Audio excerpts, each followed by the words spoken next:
Olá, irmãos, irmãs e todos os nossos ouvintes.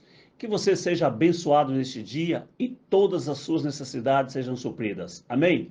Queridos, hoje será um vídeo áudio dividido em três partes, em duas ou três partes. Vamos narrar aqui o famoso sermão de Jonathan Edwards. Quem foi Jonathan Edwards?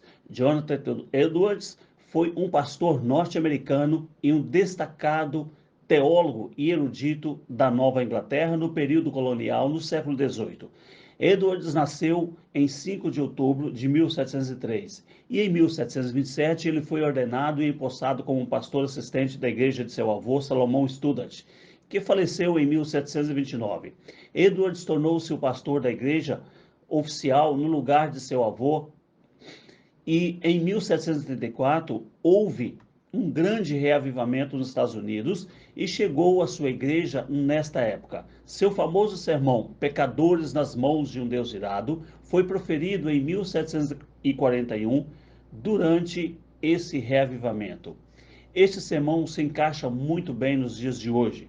Ouça a narração e você será muito abençoado. Mas antes eu peço a você que se inscreva no nosso canal, dê o seu joinha e compartilhe esta mensagem com o máximo de pessoas que você puder. Então, sem mais demora, vamos ao sermão. Pecadores nas mãos de um Deus irado, parte 1. A seu tempo, quando resvalar o seu pé. Deuteronômio, capítulo 32, versículo 35.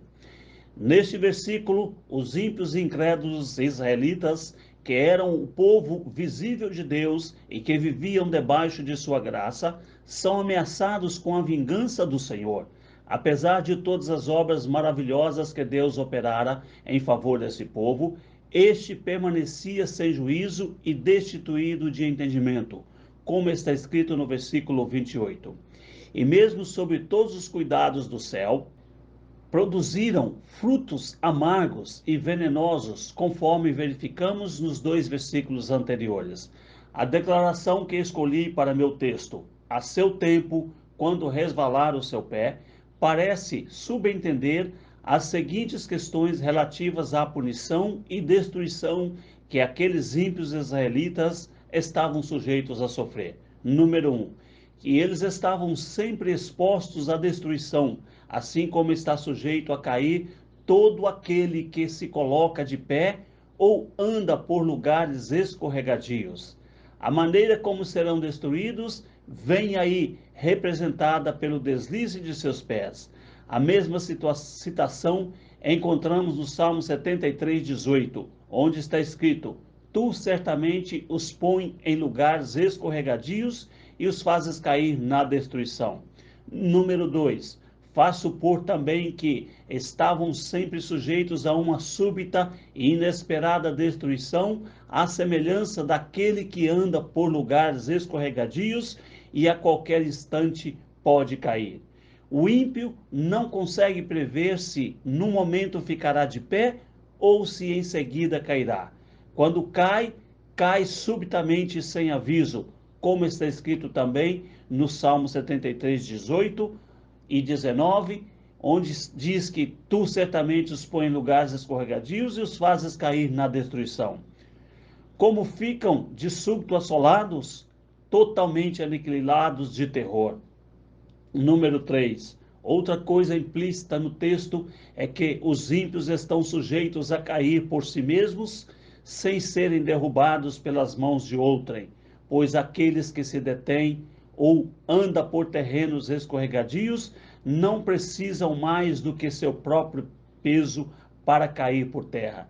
E também a razão pela qual ainda não caíram é porque não haver chegado ainda o tempo determinado pelo Senhor.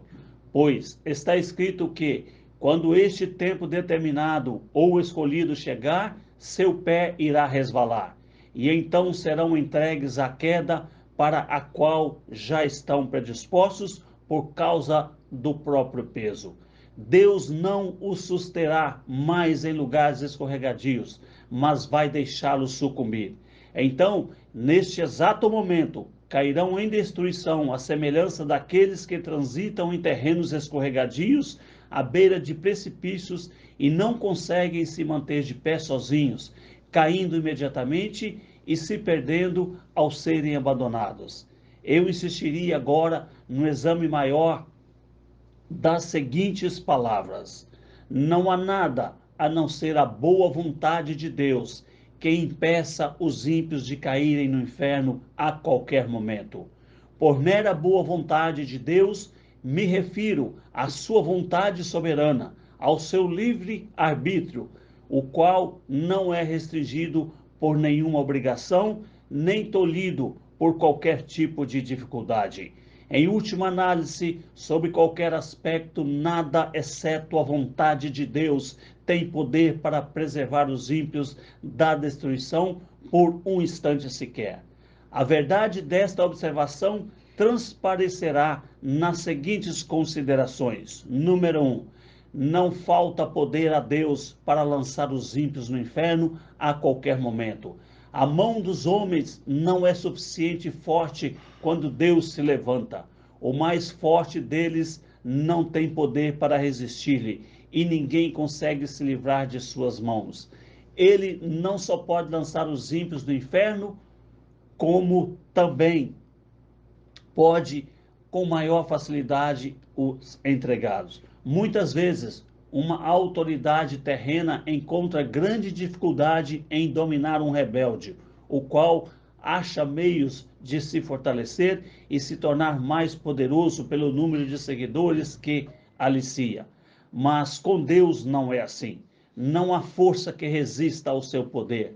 Mesmo que as mãos se unam e que enormes multidões de inimigos do Senhor juntem suas forças e se associem, serão todos facilmente despedaçados. São como os montes de palha seca e leve diante de um furacão, ou como grande quantidade de restolho perto de chamas devoradoras. Nós achamos fácil pisar e esmagar uma lagarta que se arrasta pelo chão. Achamos fácil também cortar ou chamuscar um fio de linha fino que segura alguma coisa. Então, é simples para Deus, quando lhe apraz, lançar seus inimigos no inferno profundo. Quem somos nós que imaginamos poder resistir àquele que, ante já a repreensão, a terra treme, e perante quem as pedras tombam? Número 2. Eles merecem ser lançados no inferno.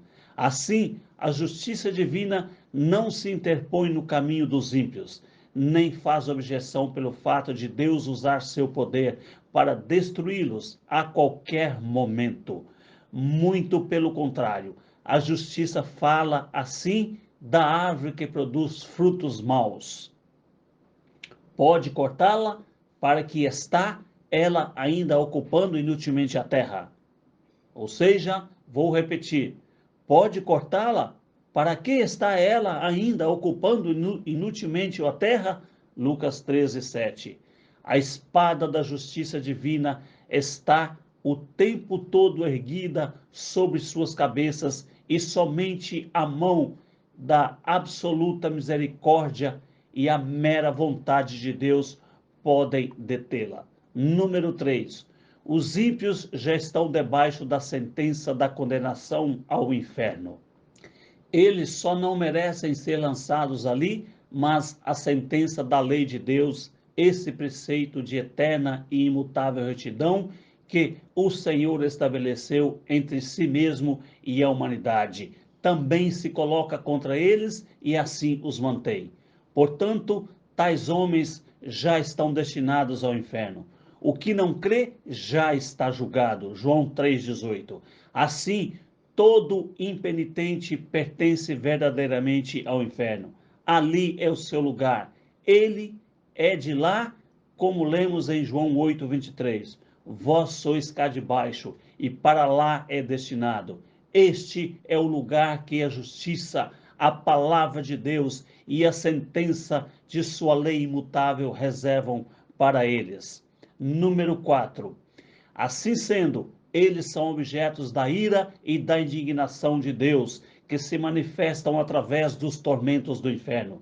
E a razão de não descerem ao inferno agora mesmo não é pelo fato de o Senhor, em cujo poder se encontram, estar menos irado com eles no momento, ou pelo menos não tão encolerizado como está com aquelas miseráveis criaturas a quem ele atormenta no inferno, as quais experimentam e sofrem ali a fúria de sua indignação. Sim, Deus se acha muito mais furioso com um grande número de pessoas que está vivendo na terra agora, talvez de modo tranquilo e confortável, do que com muitos daqueles que estão experimentando as chamas do inferno agora. Portanto, a razão por que Deus ainda não abriu a sua mão e os liquidou não é porque ele não se importar com suas iniquidades ou não se ofender. O Senhor não se parece com eles, embora pensem que sim. A fúria de Deus arde contra eles, sua condenação não demora. O abismo está preparado, o fogo da condenação está sempre em chamas.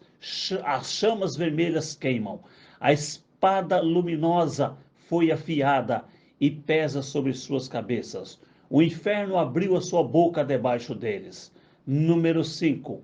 O diabo está pronto a cair sobre os ímpios para apoderar-se deles como coisa sua no momento em que Deus o permitir. Eles lhe pertencem. Suas almas encontram-se em poder e sob o seu domínio. As Escrituras os apresentam como propriedade de Satanás. Lucas 11, 21. Os demônios os espreitam, estão sempre ao seu lado, à sua direita, esperando por eles como leões enfaimados e enfurecidos, que veem a presa, aguardando a hora de agarrá-la. Porém, são restringidos por enquanto. Se Deus retirasse a sua mão, a qual os refreia, eles cairiam sobre suas pobres almas no instante. A velha serpente está pronta para dar o bote. O inferno escancara a sua boca para recebê-los, e se Deus permitisse, seria rapidamente engolidos e consumidos. Número 6. Nas almas dos pecadores reinam aqueles princípios diabólicos que os faria arder agora mesmo no inferno, se não fosse a restrição imposta por Deus. Existe na própria natureza carnal do homem uma potencialidade alicerçando os tormentos do inferno. Há aqueles princípios corruptos que agem de maneira poderosa sobre eles, que os dominam completamente e que são sementes do fogo do inferno. Esses princípios são ativos e poderosos, de natureza extremamente violenta, e se não fosse a mão restringidora do Senhor, sobre eles seriam logo destruídos. Iriam arder em chamas, da mesma forma que a corrupção e a rebeldia fazem arder os corações das pessoas condenadas, gerando nelas os mesmos tormentos. As almas dos ímpios são comparadas nas Escrituras com o mar agitado, Isaías 57, 20. Por enquanto, Deus controla as iniquidades deles pelo seu imenso poder, como faz com as ondas enfurecidas do mar, dizendo: virão até aqui, mas não prosseguirão. Mas se Deus retirasse deles o seu poder refreador, seria todos tragados por elas. O pecado é a ruína e a miséria da alma humana. Ele é destrutivo pela própria natureza. E se Deus o deixasse sem controle, não seriam presos, não seria preciso mais nada para tornar as almas humanas absolutamente miseráveis. A corrupção no coração do homem é algo cheio de fúria, incontrolável e sem freio. Enquanto os pecadores viverem aqui, essa fúria será como fogo reprimido pelas restrições divinas. Ao passo que, se fosse liberada, incendiaria o curso natural da vida E como o coração é um poço de pecado, este mesmo pecado iria imediatamente transformar a alma num forno incandescente ou numa fornalha de fogo e enxofre, caso não fosse restringido. Número 7. O fato de não haver sinais visíveis da morte por perto não quer dizer que haja, por um momento sequer, segurança para os ímpios. O fato do homem natural ter boa saúde, de não prever que poderia deixar este mundo no minuto por um acidente, de não haver perigo visível à sua volta, nada disso lhe serve de segurança. Contínuas e inúmeras experiências humanas em todas as épocas nos mostram que não existem provas de que o homem não esteja à beira da eternidade ou de que o seu próprio passo não venha a ser no outro mundo. Os caminhos e os meios invisíveis e imprevistos de chegar lá são incontáveis e inconcebíveis. Os homens não convertidos caminham por cima das profundezas do inferno, sobre uma superfície frágil, onde existem várias áreas quebradiças, também invisíveis, as quais não conseguirão aguentar o seu peso. As flechas da morte voam ao meio-dia sem serem vistas. O olhar mais atento não pode distingui-las. Deus tem muitas maneiras diferentes e misteriosas de tirar os homens pecadores do mundo e despachá-los para o inferno. Não há nada que faça crer que o Senhor precise da ajuda de um milagre ou que necessite se desviar do curso natural de sua providência, destruir qualquer pecador a qualquer momento. Desde que todos os meios para fazer os ímpios deixarem este mundo estão de tal forma nas mãos de Deus, tão absoluta e universalmente sujeitos ao seu poder e determinação, segue-se que a ida dos pecadores para o inferno a qualquer momento depende simplesmente da vontade de Deus, quer usando os meios ou não. Número 8. O cuidado e a prudência dos homens naturais em preservar suas vidas ou o cuidado de terceiros em preservá-las não lhes dá segurança por um momento sequer. A providência divina e a experiência humana testificam isso. Existem evidências claras de que a sabedoria dos homens não lhes é segurança contra a morte. Se não fosse assim, haveria uma diferença entre a morte prematura e inesperada de homens sábios e prudentes e os demais. Mas o que acontece realmente? Como morre o homem sábio, assim como o tolo também morre. Eclesiastes 2,16. Número 9. Todo o esforço e artimanha dos ímpios para escaparem do inferno não os livram do mesmo, nem por um momento, pois continuam a rejeitar a Cristo e, portanto, permanecem ímpios. Quase todos os homens naturais que ouvem falar do inferno alimentam a ilusão de que vão escapar dele. Quanto à sua própria segurança, confiam em si mesmos, vangloriam-se do que fizeram, do que estão fazendo e do que pretendem fazer.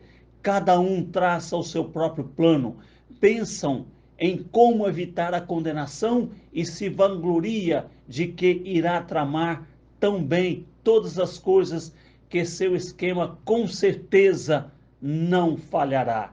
Na verdade, eles ouvem dizer que poucos serão salvos e que a maior parte dos homens que já morreram foi para o inferno, mas cada um deles se imagina capaz de planejar melhor a própria fuga do que os outros puderam fazer. Dentro de si mesmos dizem que não pretendem ir para este lugar de tormento e que pretendem tomar todo o cuidado necessário, esquematizando as coisas de tal forma a não terem possibilidade de falhar. Todavia, os insensatos filhos dos homens iludem-se miseravelmente quanto a seus próprios planos. A confiança que depositam na própria força e sabedoria é o mesmo que confiar na fragilidade de uma sombra.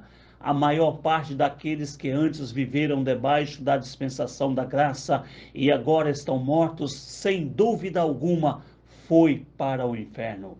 E não é por terem sido menos espertos do que os que ainda estão vivos, nem por terem planejado as coisas de tal forma que não lhes assegurou o escape.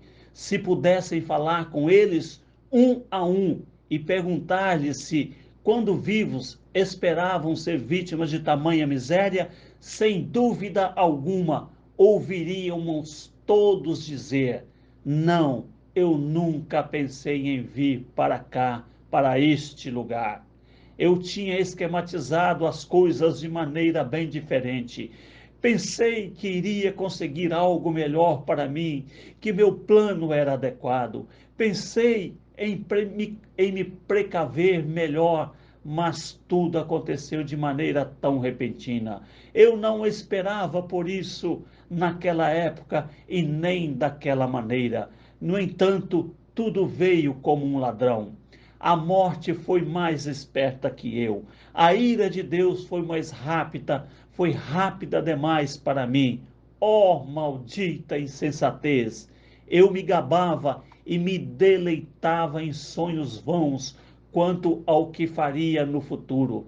E justamente quando eu mais falava de paz e segurança, me sobreveio uma súbita destruição.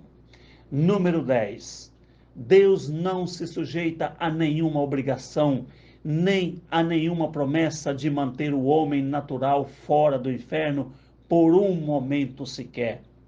Ele não fez absolutamente nenhuma promessa de vida eterna, ou de liberação ou proteção da morte eterna, senão aquelas que estão contidas na aliança da graça, as promessas concedidas em Cristo, no qual todas as promessas são o sim e o amém.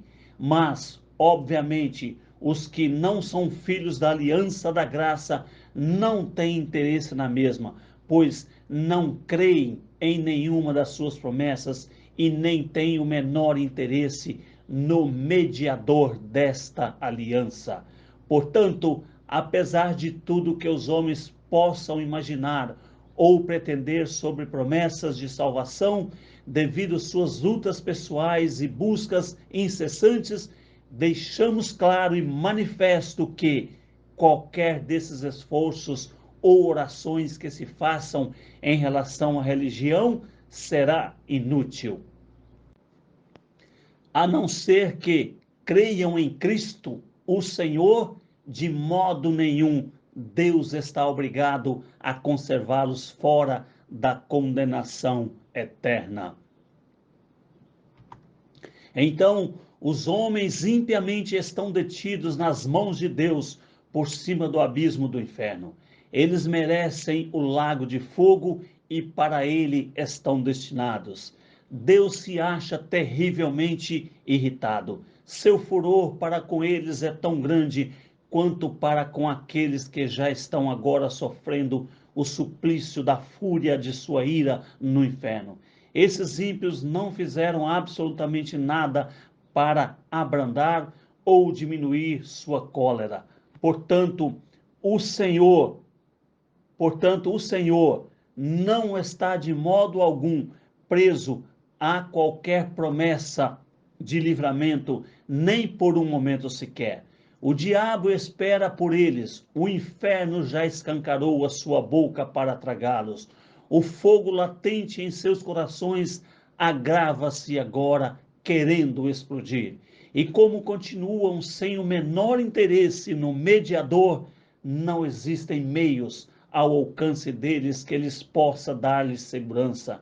Em suma, eles não têm refúgio e nada onde possa segurar. O que os retém a cada instante é a absoluta boa vontade divina e a clemência sem compromisso, sem obrigação de um Deus enraivecido. Essa mensagem pode despertar as pessoas não convertidas para o significado do perigo que estão correndo. Isso que vocês escutaram é o caso de todo aquele que não está em Cristo. Este mundo de tormento, isto é, o lago de enxofre incandescente, está aberto debaixo de seus pés. Ali encontra-se o terrível abismo de chamas que ardem com fúria de Deus, e o inferno com a sua imensa boca escancarada. E vocês não têm onde se apoiarem, nem coisa alguma onde se segurarem. Não existe nada entre vocês e o inferno, senão o ar, e só o poder e o favor de Deus podem sustentá-los.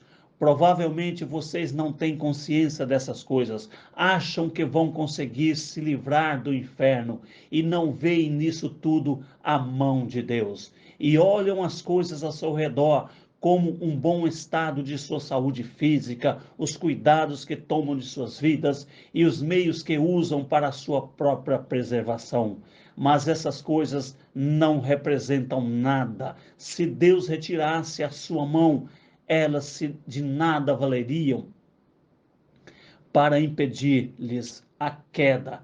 Elas valem tanto como a brisa tênue que tenta suster uma pessoa no ar. Suas iniquidades fazem vocês pesados como chumbo, pendentes para baixo, pressionados em direção ao inferno pelo próprio peso. E se Deus permitisse que caíssem, vocês afundariam imediatamente, desceriam com a maior rapidez e mergulhariam neste abismo sem fundo. Sua saúde, seus cuidados e prudência, seus melhores planos, toda a sua retidão de nada valeria para suster e conservar vocês fora do inferno.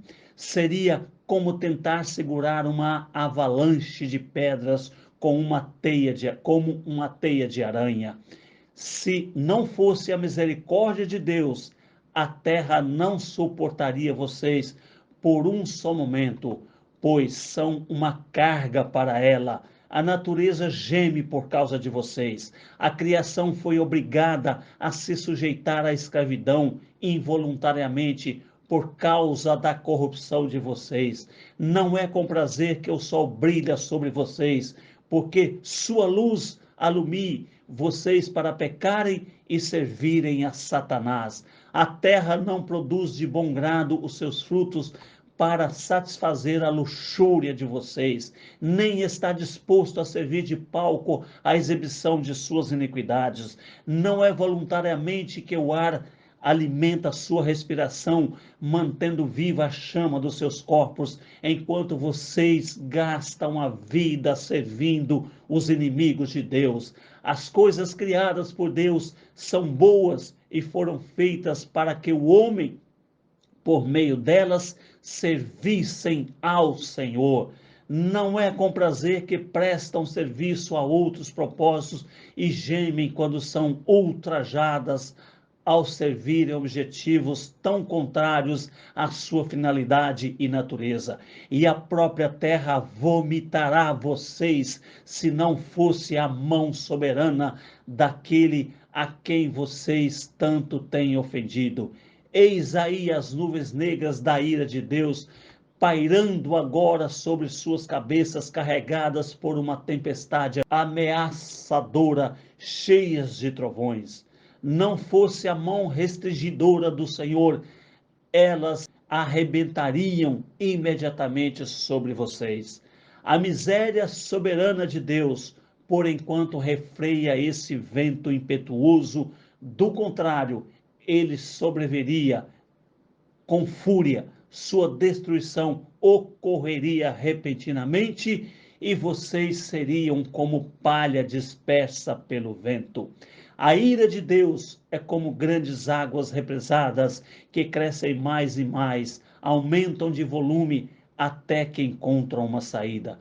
Quanto mais tempo a correnteza for reprimida, mais rápido e forte será o fluxo ao ser liberada. É verdade que até agora ainda não houve o julgamento por suas obras más. A enchente da vingança de Deus encontra-se represada. Mas, por outro lado, sua culpa cresce cada vez mais. E dia a dia vocês acumulam mais e mais ira contra si mesmo. As águas estão subindo continuamente, fazendo sua força aumentar mais e mais.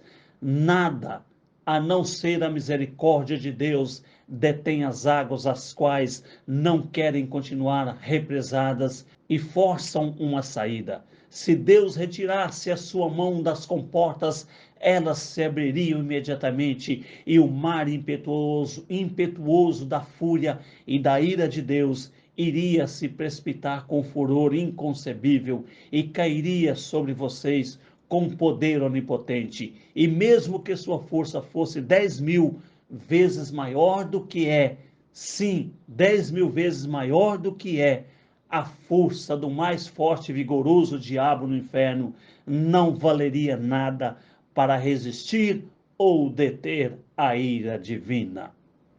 Amém, irmãos? Até aqui a parte 1. Amanhã nós continuaremos com a parte 2 e a última parte. Amém? Deus abençoe você e tenha um dia maravilhoso. E até amanhã.